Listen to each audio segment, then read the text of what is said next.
Thanks, Dan. As you said, you've got me for the next hour in multiple roles with no costume change. Let me ask my two panelists to join me. Tomasz, Martin, you want to come out and we'll get settled and get the first session underway.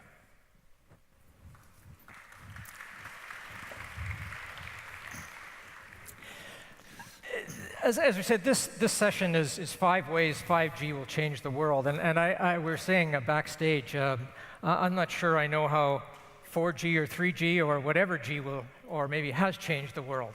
I know very little about technology. And in a way, maybe that's an advantage because these guys are going to have to explain it to me as well as to you and talk about the changes. We're going to kind of have some fun here. It's usually time when some of us may be, shall I say, heading out for a pint, maybe having a nap. It's the end of the day, so we kind of want to try to provide some energy, some enthusiasm for you. I'm really going to ask Tomasz and Martin to introduce themselves and kind of put their work in a bit of context and then lead straight into their presentation. We've got some time, so we kind of said that we would each, and starting with Tomasz, give 4 or 5 minute opening comments.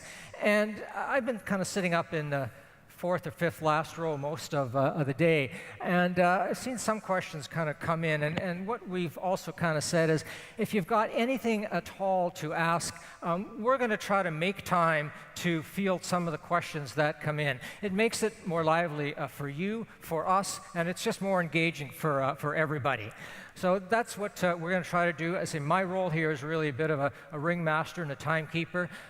These are the experts. I'm sort of facilitating it and moderating the session. Tomasz, can I ask you to kind of kick it off and put some of your work in context and then lead right into some opening comments? Good evening, Tomasz Gerszberg. I'm working for Deutsche Telekom, and I'm responsible for innovations in the product and technology area. And my message is that many people think about 5G as a kind of faster and better 4G. And it's not the case, because 5G will change the way how we communicate, how we interact with the technology. So our starting point was simply observing the trends that are happening, and 3 main trends are connected with the virtual and augmented reality, with the immersive experience that we will enjoy very soon. The second thing is, or the consequence of that, as the screen moves from your palm into your eyes, you need to have a different type of interaction with the technology. So it's not anymore about, the touch screen. You have to talk to your service. You want to use the gesture control. You would like the solutions, to understand what you are doing in the context, so understand your emotions, trace your eyeballs, and so on. And the third trend is connected with or autonomous devices, like self-driving cars, but it's not only about the cars, it's about the service robotics, the robotics that will enter the shops, enter the homes. All the trends, they have one thing in common. They require a lot of computing. It's really computing heavy. And right now, what the developers are trying to do, they're trying to put the computing into the device. The consequence is that the devices are extremely expensive, they are heavy, they are bulky, you do not have this convenience, the form factor is simply bad, and you have also the battery challenge. So the battery drain, like, the good AR glasses, they can be powered from the battery maybe 1 hour, and that's it. So what will happen in 5G networks? In 5G networks, there will be a possibility to move this computing into the networks. Right now, you have only 2 possibilities. Either you have it in your device or somewhere in the cloud. But now you need to have a real-time computing. And the real-time computing will be one of the main use cases for 5G. It will come also or augmented with other features like a higher level of security, like support for the mission-critical applications. But in my eyes, in my perspective, in the next year, 5G will be about real-time computing. It will be the door to enable real-time digital economy. Thank you. Martin? Yeah, Martin Mellor. I'm the president for Ericsson in Poland. Ericsson's a global leader for the hardware, software services to make these mobile networks, and we're certainly doing that for 5G. We have over 25,000 R&D engineers worldwide, and 2,000 of those are based here in Poland, 1,000 in Łódź and 1,000 here in Krakow, and they are developing the radio software for 2G, 3G, 4G, and now increasingly 5G. And some of Ericsson's best experts in the world are based here in Krakow, and we're very proud of that. So, what will be different about 5G? You got used to great services from your service provider today, like T-Mobile, and you're getting your video and you're getting megabits, tens of megabits on your devices. What do we need 5G for?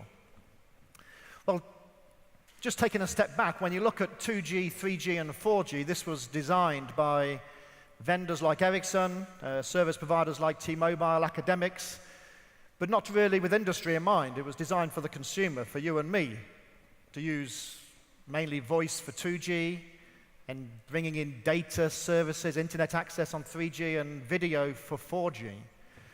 But at the start of 5G specifications, it was industries coming to ourselves and saying the current networks don't quite meet our needs, and we need something a bit different, and we need this enhancement.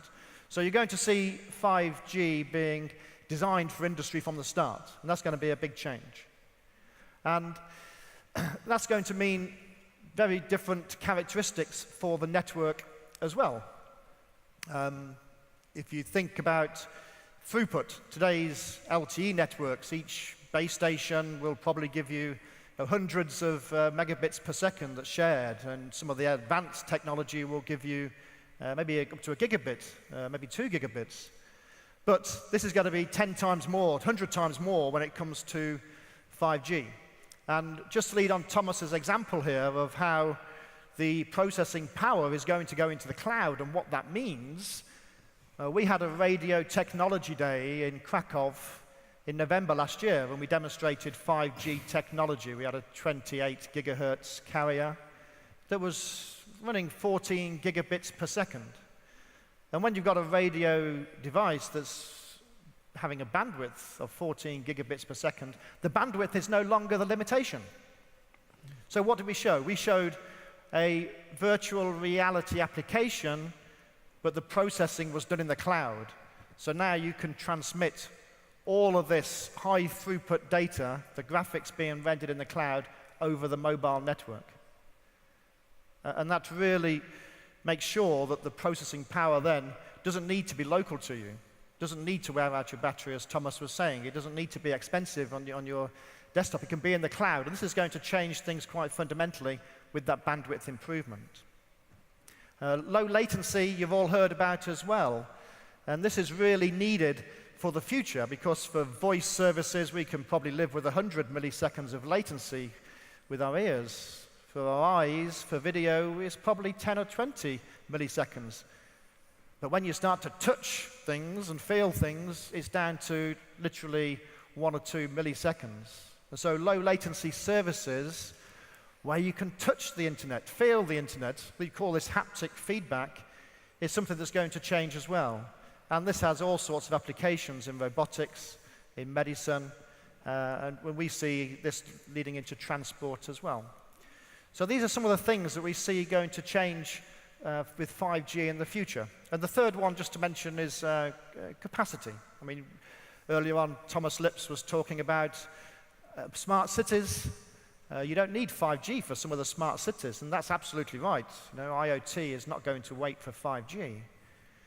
But ultimately, when you have some of the dense capacity and devices where you will have a device every square meter, such as factories and other areas, then you will need 5G to provide this sort of capacity. And they're some of the things that we see making changes in the future with the 5G technology. Let me go back to maybe in the first half hour this morning. Everybody was asked to kind of stand up if they were in, I think it was academe, public sector, private sector, NGO, et cetera. And I want to push each of you. You kind of talked about application, but maybe each of you can push and say, what does it mean on a day-to-day basis for decision makers, say, in the public sector, in cities, in the private sector? I mean, I'm sort of, for me, I kind of feel like I need to bring this down. What does it mean for me? What will it mean for me on Monday morning when I'm a city planner or an urbanist, wherever it is, in terms of helping me make decisions with my council, my politicians around me? What are some of the practicalities around application? So I would say there are a couple elements. The first is still related to the risk. In the 4G networks, we have, let's say, shared resources. And the network treats an advertisement in the same way as it treats, kind of medical application that could be a life-saving. So 5G with network slicing will help to, I would say, deliver very dedicated networks. So the hospital could get 5G service in the utmost reliable way. So I believe taking the risk away from the wireless solutions, this is the first thing. The second is definitely the economics. So the 5G, if it's done right, it means that there will be enough spectrum provisioned, could be super efficient, and really can drive the factors, the cost factors. The third thing is that it will accelerate the innovation process. Because right now, if you are innovating, again, you are very tight also to the hardware. And innovating in hardware area, it's an expensive exercise. When you can virtualize it, it means to move the resources to the network. You can simply book the resources, you can try it out, you can check, what do you need, and so on. So I'm pretty sure that the 5G will be a paradise for the developers and innovators. Martin, what's my day-to-day application? What am I going to look forward?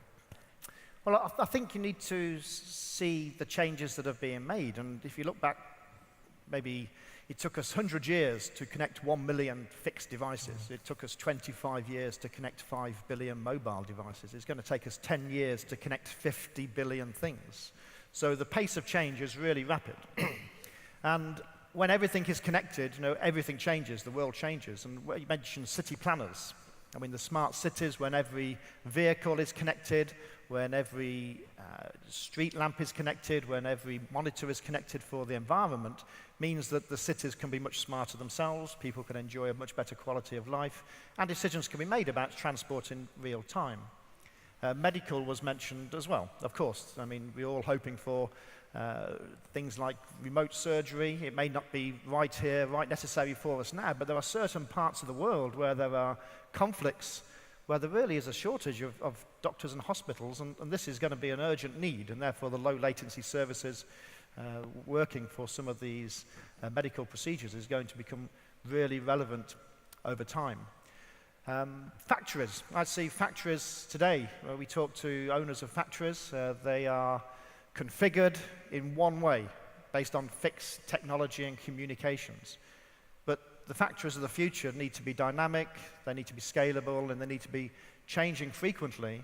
And therefore, when every device in the factory is connected to the wireless network, then some of these managers that will be looking at how they configure their factories today to get the optimum yields and the optimal returns will be able to do that without thinking about the connectivity, which is one of the barriers for today. Okay. Tomasz, one of the phrases you used, and it can be a big caveat or a small caveat, but you kind of said, if it's done right.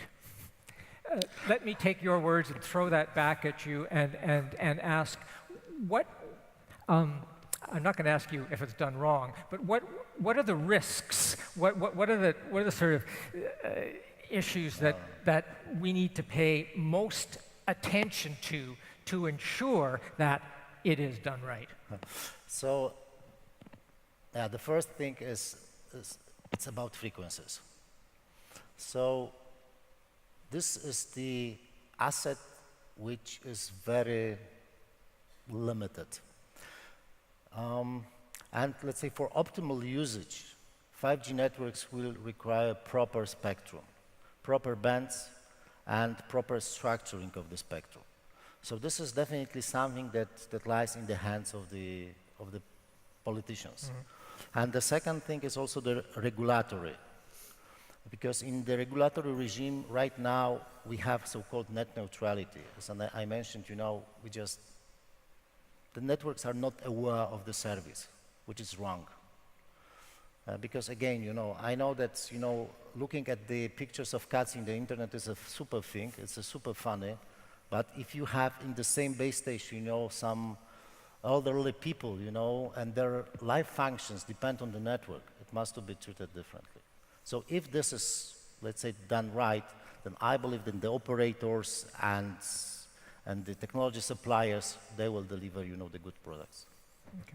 Martin, what worries you about the risks? I mean, everything's a risk, I understand, but sort of how do we, I guess the word would be manage or lessen the risks to ensure that it is done right and appropriately? My worry and concern is that Europe and Poland is behind the game, and we can't afford that. I think the 5G technology, the services that will come on top of it, Industry 4.0, will define in the future which countries, which industries are going to be the economical leaders and the ones with the best growth. And therefore, it's really important and paramount that you are, everybody wants to see Poland leading, see Europe leading. For that to happen, as Tomasz was saying, the frequencies, the spectrum, and as much as possible, with contiguous bands need to be provided as early as possible. In Poland, there is the radiation limits that's the lowest in Europe, which doesn't help and needs to be modified if Poland is truly going to be a competitor on the digital economy in Europe. So I think there's some of the things that we really need to consider as we go forward. So I want to pick up on that, and Tomasz, go back to you. It's not an either or, but I'm going to pose it this way. Is it a financial issue? Is it a political issue? Is it a technological issue? Is it all of the above? Where do you kind of see the, what will I say, maybe the effort or the most need in terms of starting to, again, make it happen? Which of those three, and feel free to add 4 or 5 others if you will, but where would you kind of put advocacy and energy and effort to, in fact, make it happen? It's connected, I give you the example of Germany. In Germany, they have probably the lowest rate of fiber optic connections in Europe, in the land which is super rich. So how is it possible? Mm-hmm. And there's always, from the business perspective, there's always a risk. The people will invest if they see that the risk is manageable, that the risk is something like consistent. And like in Germany, there was no clear if the fiber optics should be built, should be, let's say, shared after they are built out. So in such an environment, you can't make a decision. And the same can happen to 5G. Okay. If there will be no clarity about the politics, about the persistence of this politics, then 5G will struggle. Martin, I'm going to give you about 15 seconds. Where would you I would say rank them, but put the effort? Everybody's in this together, and it's a partnership between the technology providers, the service providers, the government, academia, startups, and industry.